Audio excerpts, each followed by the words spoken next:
श्री कृष्ण कहते हैं कि केवल ज्ञान ही एक ऐसा तत्व है जो कहीं भी, किसी भी अवस्था में, किसी भी काल में मनुष्य का साथ नहीं छोड़ता है। धरती पर जिस प्रकार मौसम में बदलाव आता है, उसी प्रकार जीवन में भी सुख दुख आता रहता है। युद्ध हो या जीवन, सफलता केवल 3 ही शब्दों से प्राप्त होती है: धर्म, धैर्य और साहस। कोई भी मनुष्य जन्म से ही नहीं बल्कि अपने कर्मों से महान बनता है। कुछ पाना है तो खुद पर भरोसा कीजिए, क्योंकि सहारे कितने भी अच्छे और सच्चे क्यों ना हो, साथ छोड़ ही जाते हैं। मित्र गरीब है या अमीर, ये मायने नहीं रखता, बल्कि वो आपके बुरे समय में आपका कितना सहारा देता है, ये मायने रखता है। धर्म चाहे जो भी हो, अच्छा इंसान बनो, हिसाब हमारे कर्म का होगा, धर्म का नहीं। किसी दूसरे के जीवन का साथ पूर्ण रूप से जीने से अच्छा है कि हम अपने समय के भाग्य के अनुसार जिए। खुशी के लिए काम करोगे तो खुशी नहीं मिलेगी, लेकिन खुश होकर काम करोगे तो खुशी अवश्य मिलेगी। जब आप दूसरों के लिए अच्छा चाहते हैं तो वही चीजें आपके जीवन में वापस आती है। यही प्रकृति का नियम है। आपका मूल्य इस तरह नहीं होता कि आप क्या हैं, ये इससे तय होता है कि आप खुद को क्या बनाने की क्षमता रखते हैं। हंसता हुआ मन और हंसता हुआ चेहरा, यही सच्ची संपत्ति है। मनुष्य हमेशा अपने भाग्य को कोसता है, ये जानते हुए कि भाग्य से ऊंचा उसका कर्म है और कर्म करना उसके हाथों में है। कमियां भले हजारों हो तुम में, लेकिन खुद पर विश्वास रखो कि तुम सबसे बेहतर करने का हुनर रखते हो। जितना इंतजार वो आपसे करवा रहा है, समय आने पर वो इतना देगा कि संभाल नहीं पाओगे। कोई आपका साथ ना दे तो निराश मत होना, क्योंकि परमात्मा से बढ़कर हमारा कोई नहीं होता। खुशी आज़ादी पर निर्भर होती है, और आज़ादी इस बात पर निर्भर होती है कि आप कितने साहसी हैं। विश्वास के बगैर इस दुनिया में कोई भी रिश्ता ज़्यादा देर तक नहीं रह सकता। यदि किसी भूल के कारण कल का दिन दुख में हो तो उसे याद करके आज का दिन व्यर्थ ना करो। जो लक्ष्य में खो गया, समझो वही सफल हो गया। ये मत भूलें कि जो शरीर और मस्तिष्क ईश्वर ने विश्व के सबसे सफल व्यक्ति को दिया है, वही आपको भी दिया है। बस आपको उसका उपयोग कैसे करना है, यह आपको तय करना है। जो इंसान धोखा खाने और दुख मिलने के बाद भी गलत रास्तों पर नहीं जाता और ईमानदारी से अपना कार्य करता है, ऐसा इंसान भगवान को सबसे प्रिय है। जो भी काम करें पूरी लगन और परिश्रम के साथ करें, ऐसे में उस कार्य के पूर्ण होने की संभावना 10 गुना ज्यादा बढ़ जाती है। 100 झूठ बोलने से बेहतर है कि एक ही बार में सच बोल दिया जाए। ऐसा इसलिए क्योंकि आगे चलकर यहाँ के लोगों के समझ आ ही जाएगा, बुराई कितनी भी बड़ी और बलवान क्यों ना हो, उसे अंत में पराजित होना ही होता है। माना कि आप किसी का भाग्य नहीं बदल सकते, लेकिन अच्छी प्रेरणा देकर किसी का मार्गदर्शन तो कर सकते हैं। भगवान कहते हैं, जीवन में कभी मौका मिले तो सारथी बनना, स्वार्थ नहीं। एक छोटा बदलाव एक बड़ी कामयाबी का हिस्सा होता है।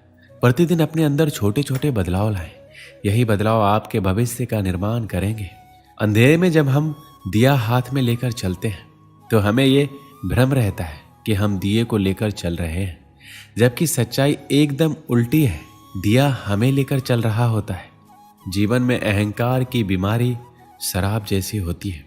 खुद को छोड़कर सबको पता चलता है कि इसको चढ़ गई है। जो दूसरों को इज्जत देता है, असल में वो खुद इज्जतदार होता है, क्योंकि इंसान दूसरों को वही दे पाता है जो उनके पास होता है। तुम्हारी जिंदगी में होने वाली हर चीज के जिम्मेदार तुम हो। इस बात को जितना जल्दी मान लो, जिंदगी उतनी बेहतर हो जाएगी। किसी से ईर्ष्या करके मनुष्य उसका कुछ नहीं बिगाड़ सकता, पर अपनी नींद और सुख चैन अवश्य खो देता है। ये दुनिया बहुत अजीब है। सच कहने पर रिश्ता तोड़ लेती है, किस्मत सिर्फ मेहनत से बदलती है।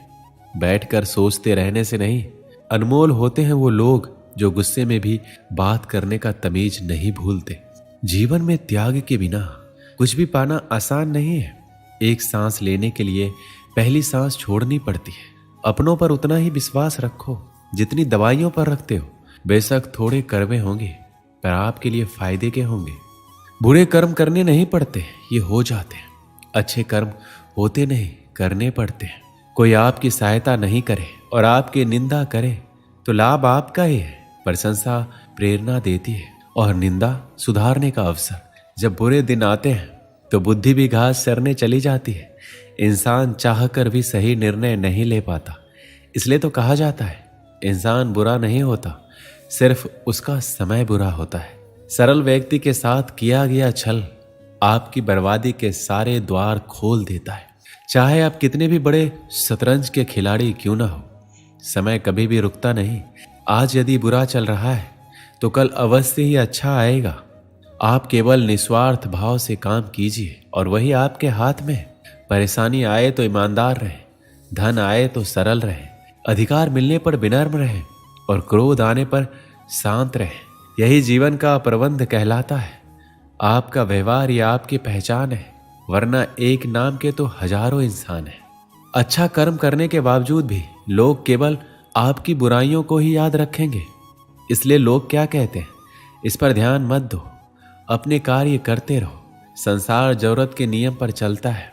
सर्दियों में जिस तरह सूरज का इंतजार रहता है, उसी सूरज का गर्मियों में तिरस्कार भी होता है।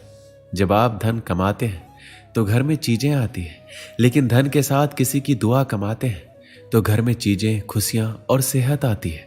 सफलता खुशी की चाबी नहीं है, खुशी सफलता की चाबी है। आप जो कर रहे हैं उससे अगर आप प्यार करते हैं तो आप जरूर सफल होंगे। दूसरों का भला करने वाले मनुष्य को हमेशा कष्ट का सामना करना पड़ता है, क्योंकि हमेशा फल देने वाले वृक्ष को पत्थरों की मार सहनी पड़ती है। सत्य से कमाया हुआ धन हर प्रकार से सुख देता है, छल कपट से कमाया हुआ धन दुख ही दुख देता है। इंसान सभी को समान अवसर देता है, फिर चाहे राजा हो या रंक। इतिहास साक्षी है, जिसमें हमने राजा को रंक होते और रंक को राजा होते देखा है। कभी भी सुबह के समय नकारात्मक विचारों को अपने मन में ना आने दे, क्योंकि इससे आपका पूरा दिन खराब जा सकता है। रात्रि में सोने से पहले मोबाइल को एक और रख दें और ईश्वर का ध्यान करें।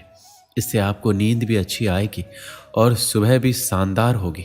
एक समय की बात है, एक शेरनी ने जंगल में एक बच्चे को जन्म दिया और जन्म देती ही वह उसी जगह पर मर गई। उतने में उधर से कई सारी भेड़ गुजर रही थी। वह शेर का बच्चा, जिसने अभी अभी दुनिया में कदम रखा था, उन भेड़ों के साथ मिलकर चला गया। अब वह शेरनी का बच्चा उन भेड़ों के साथ रहने लगा और उन भेड़ों के साथ रहने की वजह से वह खुद को एक भेड़ समझ रहा था। उसने कभी मांस नहीं खाया और उन भेड़ों के साथ मिलकर घास खाने लगा। उसे कुछ नहीं पता था कि एक शेर कैसे रहता है, और उसे ये तक पता नहीं था कि वह एक शेर है, क्योंकि उसके चारों तरफ भेड़ ही भेड़ थी और वह भेड़ के साथ में ही रहने लगा था। उसने कभी शेर की तरह नहीं दहाड़ा। फिर समय गुजरता गया और शेर का बच्चा एक जवान शेर बन गया। वह भेड़ों के झुंड में बिल्कुल अलग ही दिख रहा था, लेकिन भेड़ों के साथ रहकर भेड़ों की आदत हो गई। एक दिन एक बूढ़े शेर ने उन भेड़ों के झुंड पर हमला किया। तब उस बूढ़े शेर ने भेड़ों के झुंड में उस जवान शेर को भी देखा तो हैरान हो गया। उसे अपनी आंखों पर विश्वास नहीं हो रहा था। उसने देखा कि एक जवान शेर भेड़ों के साथ घूम रहा है। उसने पहले कभी ऐसा नहीं देखा था। वह भूल गया कि वह भेड़ों को पकड़ने आया था। उसने सोचा वह शेर से बात करेगा और पूछेगा ये सब क्या हो रहा है। उस बूढ़े शेर ने भेड़ के झुंड पर हमला किया और उस शेर को पकड़ने के लिए भेड़ों ने जैसे ही उस बूढ़े शेर को देखा, सब अपनी जान बचाकर भागने लगे और उन भेड़ों के साथ वह शेर भी अपनी जान बचाकर भागने लगा। तब बूढ़े शेर ने उस जवान शेर को पकड़कर कहा, अरे बेवकूफ, तू मुझे देखकर भाग रहा है। जवान शेर ने रोते हुए कहा, मुझे छोड़ दो, मैं एक साधारण सा भेड़ हूं, मुझे जाने दो। उस बूढ़े शेर को देखकर वह भेड़ की तरह कांप रहा था। बूढ़ा शेर यह सुनकर हैरान हो गया। वह समझ गया कि यहाँ क्या हो रहा है। बूढ़ा शेर उस जवान शेर को एक नदी के पास लेकर गया, लेकिन बूढ़े शेर ने एक नदी की तरफ धकेलते हुए कहा कि अपने चेहरे को इस नदी में देखो और फिर मेरे चेहरे को देखो। जैसे ही उसने अपना चेहरा नदी में देखा तो हैरान हो गया। उसने देखा कि वह एक भेड़ की तरह नहीं बल्कि एक शेर की तरह दिखता है। वह असलियत समझ गया। वह एक भेड़ नहीं बल्कि एक शेर है। वह एक सेकेंड के अंदर ही शेर की तरह दहाड़ा। उसकी दहाड़ को सुनकर पूरा जंगल कांप गया। उसने अपने आप को पहचान लिया, अपनी क्षमता को पहचान लिया। तभी उसने अपने आप में एक ऐसी एनर्जी महसूस की जो उसने आज से पहले कभी नहीं की थी। फिर उसने सोचा कि एक भेड़ की तरह जीना असलियत नहीं थी, वह सिर्फ उनकी मानसिकता थी, बल्कि असलियत कुछ और ही था। इस कहानी से हमें क्या सीख मिलती है कि अपने अंदर से उस कमजोरी को निकालो जो आपके अंदर झूठ बोलकर बैठा है। आप भी एक शेर की तरह हो जो भेड़ों के बीच फंस चुके हो। आपके आसपास जितने भी लोग हैं वह आपको यही एहसास कराते हैं कि आप अपनी लाइफ में कुछ नहीं कर सकते हो, क्योंकि कहीं ना कहीं आप भी उनके साथ रहकर उनकी तरह बनने की कोशिश करते हो। इसलिए उनसे बाहर निकलकर अपनी क्षमता को पहचानो। दोस्तों, इस वीडियो में बस इतना ही। मिलते हैं अगले वीडियो में, अपना ख्याल रखिएगा। जय श्री कृष्ण।